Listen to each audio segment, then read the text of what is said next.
ACTA. ACTA. Et l'ACTA est déjà aux portes du Parlement européen. ACTA, accord commercial anti-contrefaçon.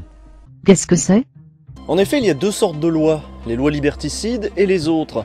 Et non content de nous empêcher de partager, ACTA va aussi nous empêcher de créer. C'est un accord international protégeant le droit d'auteur, le copyright et la propriété intellectuelle.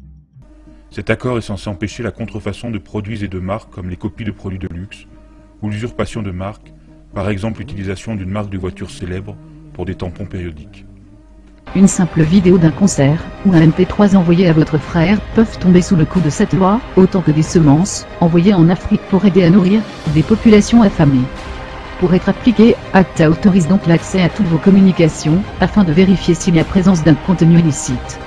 Et pour être sûr que ce soit fait, le traité rend les fournisseurs de services, hébergement, accès Internet, responsables de vos activités.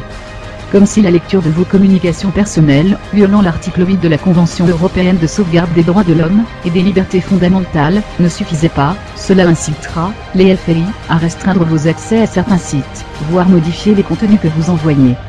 C'est une atteinte grave aux libertés d'information, d'expression, et à la neutralité même de l'Internet. Les procédures légales pourront en outre être contournées, supprimant même la présomption d'innocence avec une transmission d'informations personnelles aux détenteurs des droits sur simple suspicion de fraude. Mais alors l'ACTA, bon, c'est juste la loi la plus, c'est la loi qui nuit le plus à notre liberté sur Internet de 2012, mais personne n'en parle. Alors que peut-on faire ? Aujourd'hui, des associations défendent vos droits et font pression sur les politiques avec des moyens simples et puissants mis à votre disposition. Il s'agit de pétitions, d'emails à envoyer.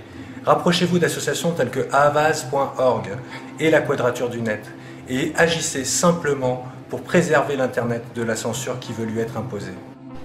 Est-ce que c'est utile? Oui. Par exemple, face au dernier rassemblement, l'Allemagne a fait machine arrière et a suspendu son vote sur le texte. Aux USA, la réaction massive des internautes a réussi à faire reculer les deux projets de loi américaines SOPA et PIPA, qui elles aussi s'attaquaient à nos libertés individuelles. Les conséquences que nous aurons affrontées sont les suivantes.